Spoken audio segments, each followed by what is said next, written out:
All right, so now let's call on Jessen Cappuccino. Where's Jessen? Sir Jessen?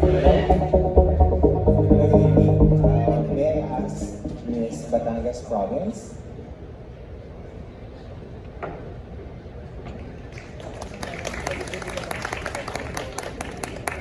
Hello, how are you? Hi, I'm good. Thank you for asking. So here's your question. Nowadays, pageants are becoming more and more inclusive. Do you think that whether it's male or female pageants, age requirements and height requirements should be totally scrapped or removed? I think at this day and age, it's definitely important that pageants remove the height and age restrictions. But of course, each pageant has their own standards that they want to set. But at the same time, we live now where the world is becoming more and more inclusive, and I'm very happy to be part of a pageant that practices that. And I want to leave a message to the pageant organizers, pageant companies out there, and to all individuals, especially the young girls, that it doesn't matter what your age, your height, or whatever your weight or skin color is, as long as you have the determination, the discipline, and the drive to pursue great things, you are fit to be queen and you can be empowered. Thank you. Thank you so much for that, Miss Batangas province. Am I right? It is Batangas province. Okay, so now we call on Mr. Oyel for the Philippines. My question is for Rihanna. Sorry. Shoot it. I'm ready for it. It's just I know, right? My question is for Miss Makati.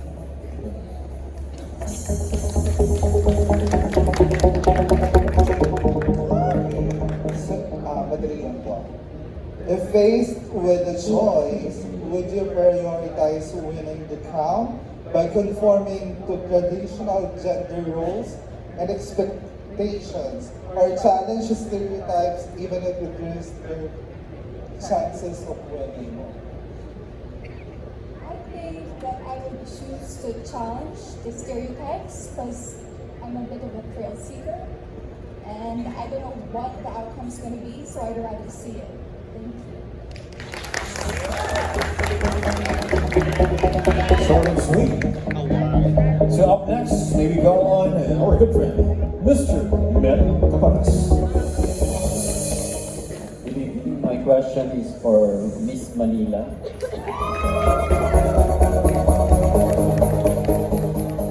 Miss Manila, here's your question. In your opinion, what is the best quality that a Miss Fit Philippines winner should possess? You know, Misfit Philippines Queen should possess discipline because discipline is what holistic fitness should have, and I think that is important for us. Thank you. A very good answer to a very good question. Thank you so much. Up next is Miss Azoljan of Pageantry Fanatics.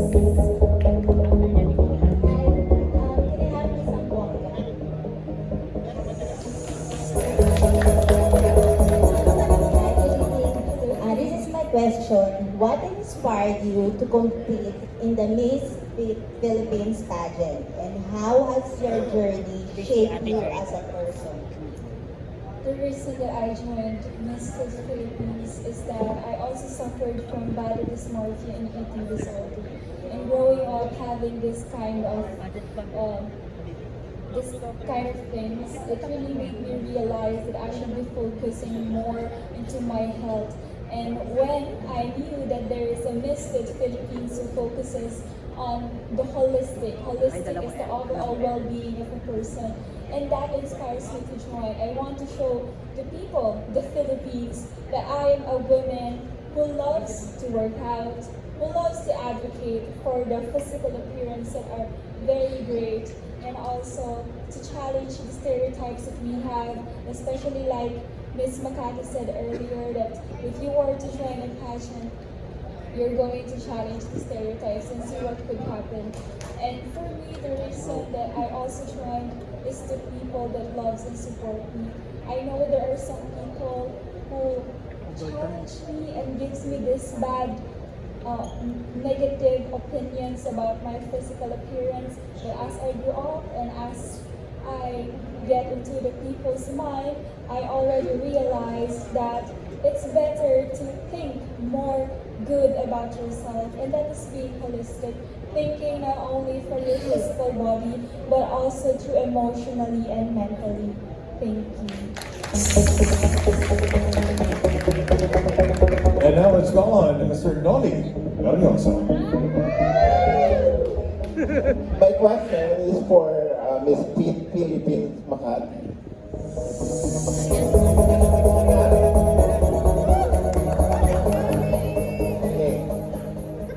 Okay, my question is, as the leading holistic beauty, health, and fitness pageant in the country, what measure would you recommend to further promote the mission and the cause of Miss Fit Philippines to women of all walks of life, not just to maintain a sexy body, but a sexy mind as well? I'm sorry, can I ask you to repeat the question? Okay, as the leading holistic beauty, health, and fitness pageant in the country, what measure would you recommend to further promote the mission and the cause of Miss Fit Philippines to women of all walks of life, not just to maintain a sexy body, but a sexy mind as well? I would use myself as an example. This is my first pageant and I wanted to just live life. My goal in life is to just enjoy, and I'm the captain of myself, so I encourage people to do what they want as soon as now, because honestly we're not getting any older and the perfect time to do what you want is now. Thank you. Thank you so much, Miss Makati City. And let me call on Mr. Sasso Caparas for the next press question, please. I would like to ask candidate number 5, Shirley Gonzalez.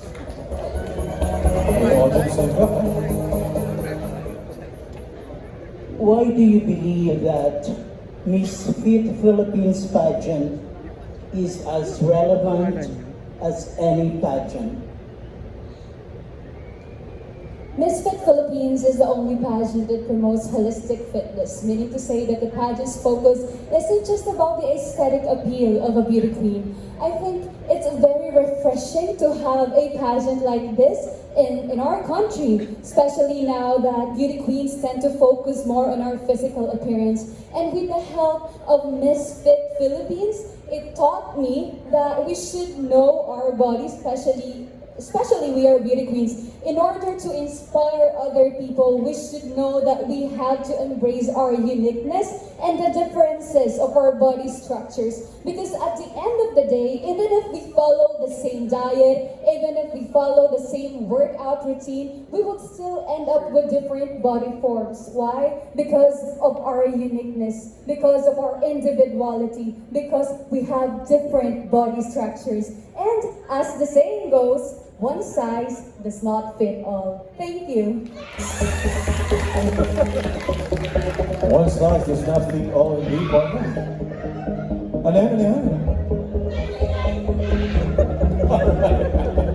All right, so up next we have Mrs. Joy Arkin. Good evening.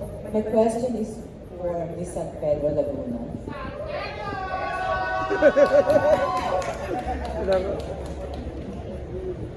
Hi, I'm here. In your opinion, how does physical fitness enhance one's mental and emotional resilience? Being holistically fit enables us to live a life that is fulfilling, resilient, and purposeful. When all aspects of one's being are aligned and in balance, it leads to a sense of overall wellness, mental clarity, and of course, overall welfare. Thank you. Thank you so much for that. Next up, Mr. Pao Kanyamo. Hi, good evening. My question is for Miss Sardaisi. Hi, good evening. Hi, good evening. So for you, do beautiful people have easier lives compared to less attractive people? Well, honestly, as a beautiful woman myself, and I'm admittable to that, we have this pretty privilege in the society, and it actually saddens to think that all of us are beautiful, yes. We all have our unique own beauty, and we have to understand that we should treat people equally and not just on their physical appearance. Because at the end of the day, beauty is more than just a physical aspect. It is an attitude. Thank you. Let's now proceed to Pageant Mag Philippines. Hi, I'm here again. Representative from Pageant Mag Philippines. So, this question is for Miss Pagudpod. Miss Pagudpod, so good. So, the question is, aside from the opportunities that could benefit you from being a beauty queen, particularly as Miss Fit Philippines alumna, what does this offer you as a person and a Filipino citizen? Thank you for that question. I'd like to say I specifically applied for Miss Fit Philippines because as a level 3 personal trainer, I firmly believe in the ethos that it is founded on. The idea of holistic fitness, inclusivity, and the fact that it's pioneering a progressive change in the world of pageantry is definitely something that I want to be part of. Thank you. Thank you so much for the good Ilocos Norte. Next up, super diving supporters, Miss Pagudpud. And next up, may we call on Tita Edge Tenoria for the next first question, please. Happy belated happy birthday. Thank you, Tita Edge. The gorgeous Edge. Thank you, Mr. Bonavie. Hi, so my question is for Stephanie Banzon from Toledo City. Yeah. In what ways do you think technology like fitness trackers and smart watches has changed the way we approach fitness and health monitoring? Thank you. That's the beauty of our technology. Why? Because it creates innovation like fitness trackers and smartwatches. Personally, I have smartwatches which I use every time I work out or going to jogging. However, not all of us have this kind of technology. But regardless whether we have this kind of innovation or not, what's important is that our dedication of being fit and healthy. Thank you. Let's now move on to Jay Vanable. Hi, good evening. I'd like to call Miss Tasmania City.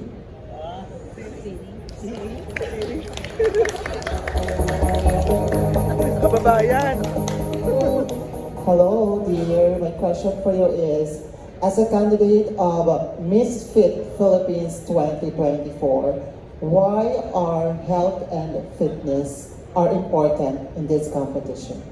Health and fitness is important because without it, we wouldn't be strong.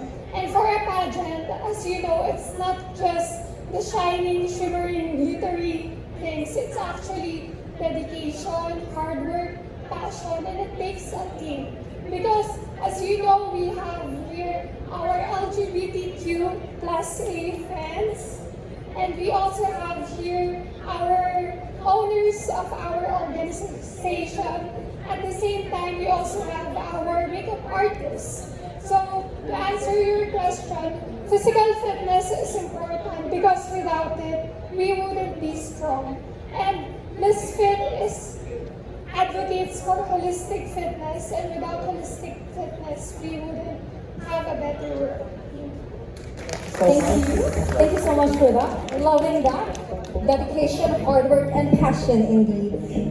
Right? So next up, may we call on Mr. Melvin Sia.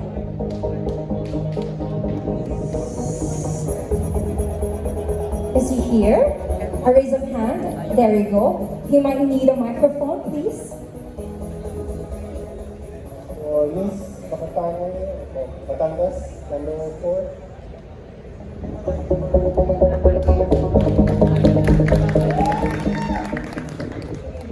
Yes, good evening.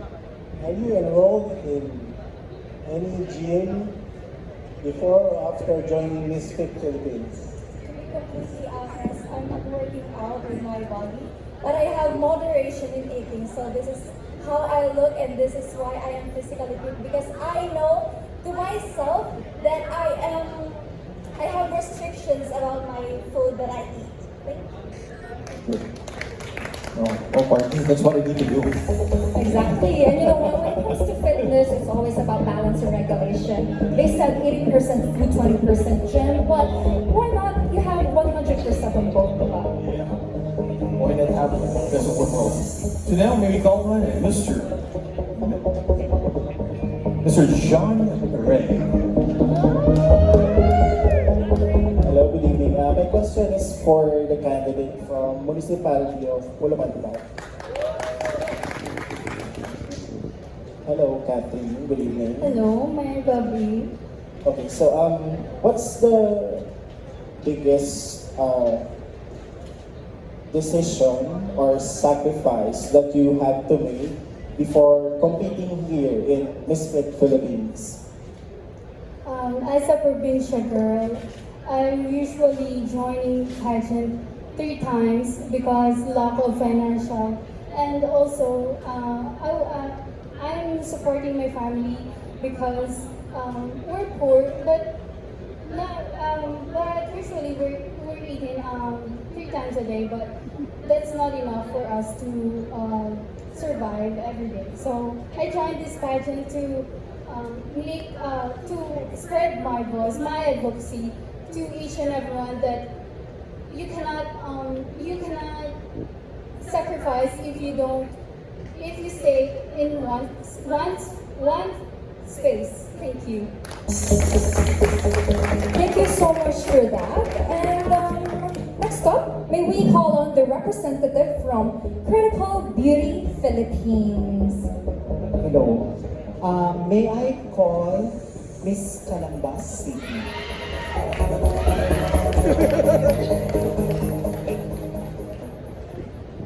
Hi, Charlene. My question is, are you pressured to be like the Miss Universe Philippines 1994, Charlene Gonzalez? Well, that's such a very nice question. To be honest, I'm not pressured, but rather I am inspired to be like her. It's actually a compliment for me when people associate me with her, and some people say that I kind of look like her. And I look up to Miss Charlene Gonzalez because I want to be like her. I want to be as inspirational as her. I want to have an impact just like her. Because imagine Miss Charlene Gonzalez won as Miss Universe Philippines, top 6 finalist since 1994. But up until now, she's still relevant in the pageant industry because she has the skills, she has the beauty, and she has this intelligence. And I want to be just like her because I think Miss Charlene Gonzalez is actually an embodiment of what a holistically fit woman is. Thank you. We'll now proceed to Mr. Edmund Ong Chang.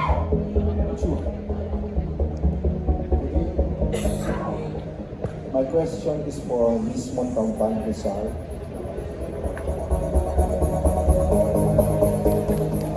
Hello, good evening. My question is, how do you prepare for this pageant and how do you stay fit? Oh, thank you for that question. I really practice in joining pageant. I really practice self-love and confidence because I believe that with self-love and confidence, it is where it starts on how we will execute things. And if we are showing self-love to ourselves, then everything will follow.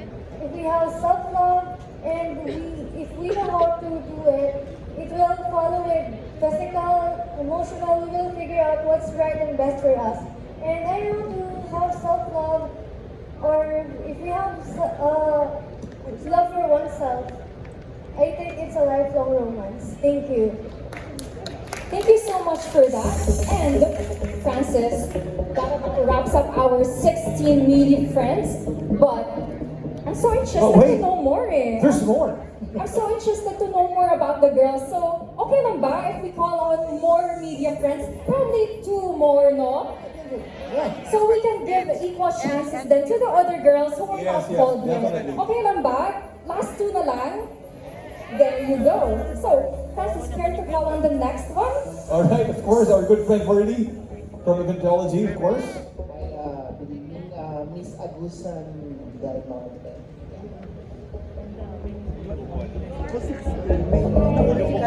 Good evening. How do you equate beauty with fitness? Well, I guess for me, beauty is in the inside. Fitness is within yourself. Whenever fitness is about a holistic journey that starts with emotional, physical, mental, and spiritual. So I think that if we are able to really work on that, I think that it will help us more and we can be able to be stronger. Thank you.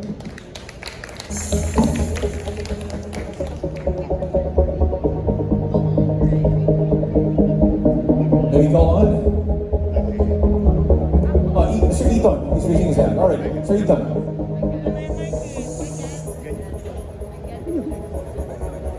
Good evening to all candidates. My question will go to Ms. Makati.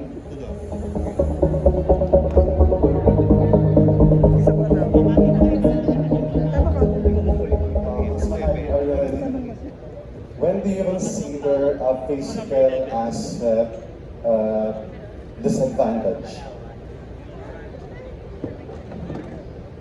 All my life, I've been told, I don't want it to sound stuck up, but people find me attractive, and sometimes it causes negative energy.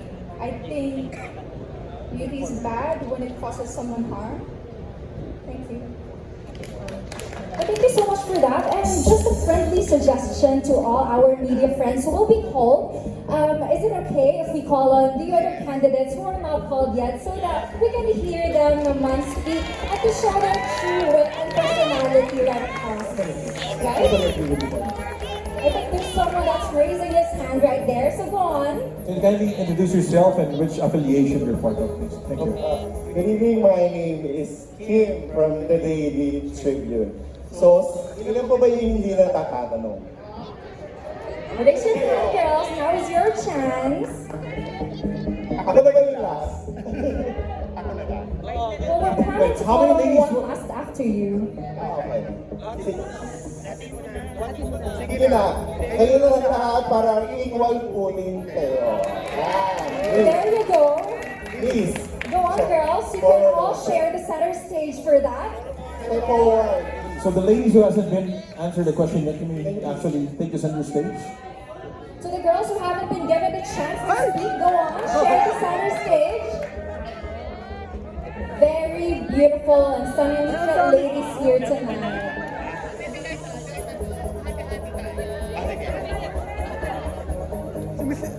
Okay, sige. Apat muna daw. Okay. This is my only question for the first 4.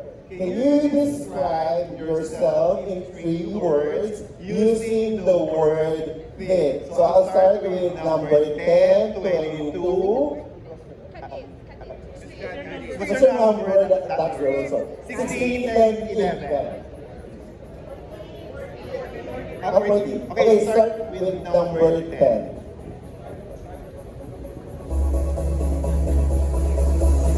Thank you. I think I can describe myself first for fuel because I think that my holistic being is the fuel for my everyday life. And the second one is being artistic. I can do the creative things for me to be fit and to share this creative idea and the way of my artistic side to my loved ones and to those people who surrounds me, who gives me positive vibe in my life. And of course, T for toned. I know that I am not shown as everybody beautiful girls with me, but I think that I still have many ways for me to be told. Thank you. Henry, number 22. So once you're done, girls, you can go back to your original spaces there. There you go. Hi, good evening. For me, I will describe myself as a fit. F for being fabulous by breaking the distance because I was once insecure, filled of doubts, but now I am standing here in front of you with bravery. I for intelligence, as I believe that being intelligent is being informed and being updated to the current and social issues so that we could be able to be a spokesperson and stand as a role model for everybody. And last for T is for its own body as a Misfit Philippines who advocates for holistic body or holistic proactive structure of accountability in forging forward to have grace under pressure. Thank you. Thank you.